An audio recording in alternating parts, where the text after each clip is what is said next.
साथ पूजा यादव। शुरुआत करेंगे बड़ी खबर के साथ में। कल होगा आफ्ताब का नार्को टेस्ट। अंबेडकर अस्पताल में नार्को टेस्ट होगा। पॉलीग्राफ टेस्ट के बाद अब बारी नार्को टेस्ट की है। कोर्ट से नार्को टेस्ट को लेकर मंजूरी पहले ही मिल चुकी है। तमाम जो उसके चेकिंग होनी थी, जितने भी उसके रिपोर्ट्स आने थे वो सभी आ चुके हैं। यानी कल के नार्को टेस्ट की तैयारियां पूरी हैं। अभी तक पॉलीग्राफ टेस्ट में कोई बहुत ज्यादा खुलासा नहीं हुआ, ठीक से कॉर्पोरेट नहीं कर रहा है जांच पड़ताल में आफ्ताब। लेकिन हाँ, जो भी अभी तक अब बातें सामने आई वो बेहद चौंकाने वाली है। जैसे 72 हूर की बात वो कर रहा है। फांसी के फंदे पर लटकने से उसको कोई डर नहीं है। उसका कहना यह है कि 72 नूर उसको मिलेंगी।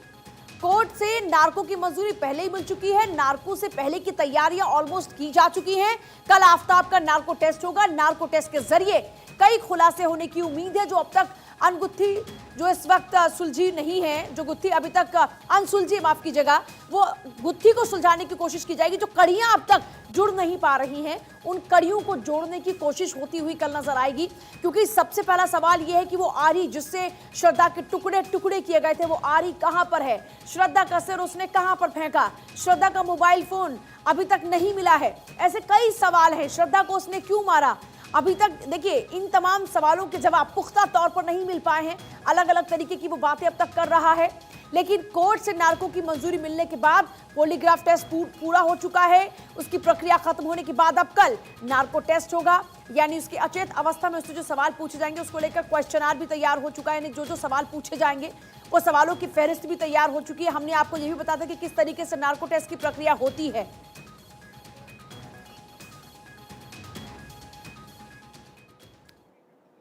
श्रद्धा की हत्या कर उसके 35 टुकड़े करने वाला आरोपी आफ्ताब पूछताछ में नए खुलासे कर रहा है।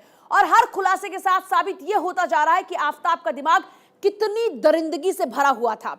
उसके दिमाग में हर वक्त हिंदू लड़कियों को अपना शिकार बनाने का प्लान चलता रहता था।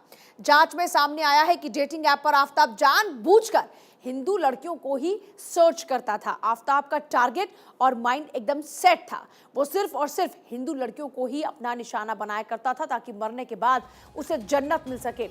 जैसे जैसे आफ्ताब की जुबान खुल रही है, उसकी हैवानियत से भरी सोच की तमाम परतें भी खुलती जा रही हैं। आफ्ताब पूनावाला श्रद्धा को भी दिल्लगी के जाल में फंसाकर दरिंदगी के रास्ते पर ले गया था और फिर मौत के घाट उसे उतार दिया गया।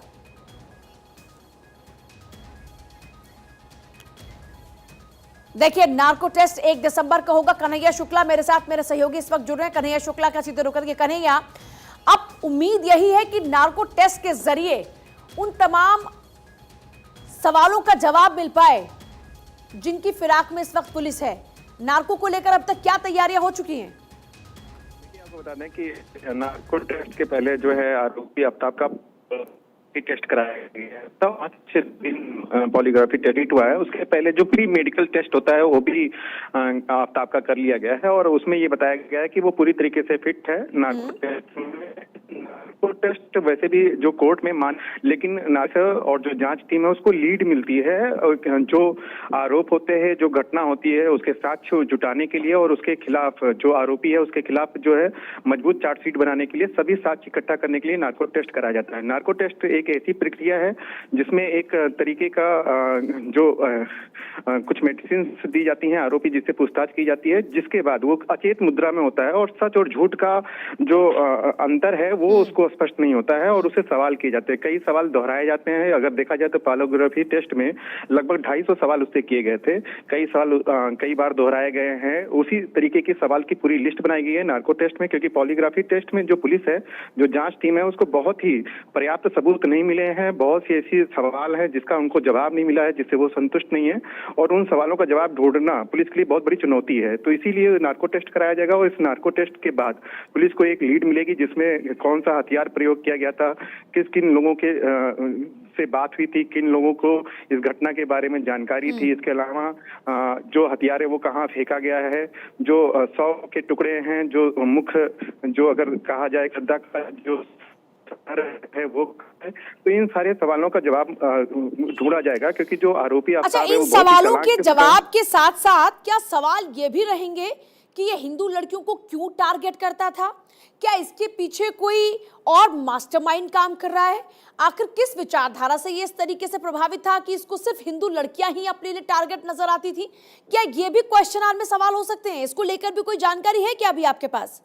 बिल्कुल हो सकते हैं इस तरीके के सवाल, क्योंकि पॉलीग्राफी के टेस्ट में ये चीजें सामने पुलिस के सामने आई हैं और सूत्रों के अनुसार ये पता चला है कि पॉलीग्राफी टेस्ट में उसने ये कहा है कि जो उसकी जो गर्लफ्रेंड्स हैं उसमें सभी हिंदू हैं, और वो जो एप्लीकेशन डेटिंग ऐप जो यूज करता था, इस्तेमाल करता था, उसमें सबसे ज्यादा वो हिंदू लड़कियों को सर्च करता था और उनसे ही रिलेशन बनाने की कोशिश करता था। तो निश्चित रूप से श्रद्धा भी हिंदू थी, और इस तरीके से जो हत्याकांड आया है, इतनी नफरत किसी न किसी एक मकसद की वजह से ही सकती है। और उसने ये भी कहा है कि श्रद्धा हत्याकांड के बाद, श्रद्धा को मारने के बाद, उसके शव को काटने के बाद, जो लड़की उसके साथ इतने प्यार से और इतने सालों से उसके साथ रह रही थी, जिसने अपना परिवार खो दिया, जिसने अपने समाज को, लोगों को, अपने दोस्तों को खो दिया, इसके बावजूद वो उस लड़के को नहीं छोड़ पाई। तो उसको ये बात पता थी कि इस तरीके के हत्याकांड के बाद कई सवाल जवाब उससे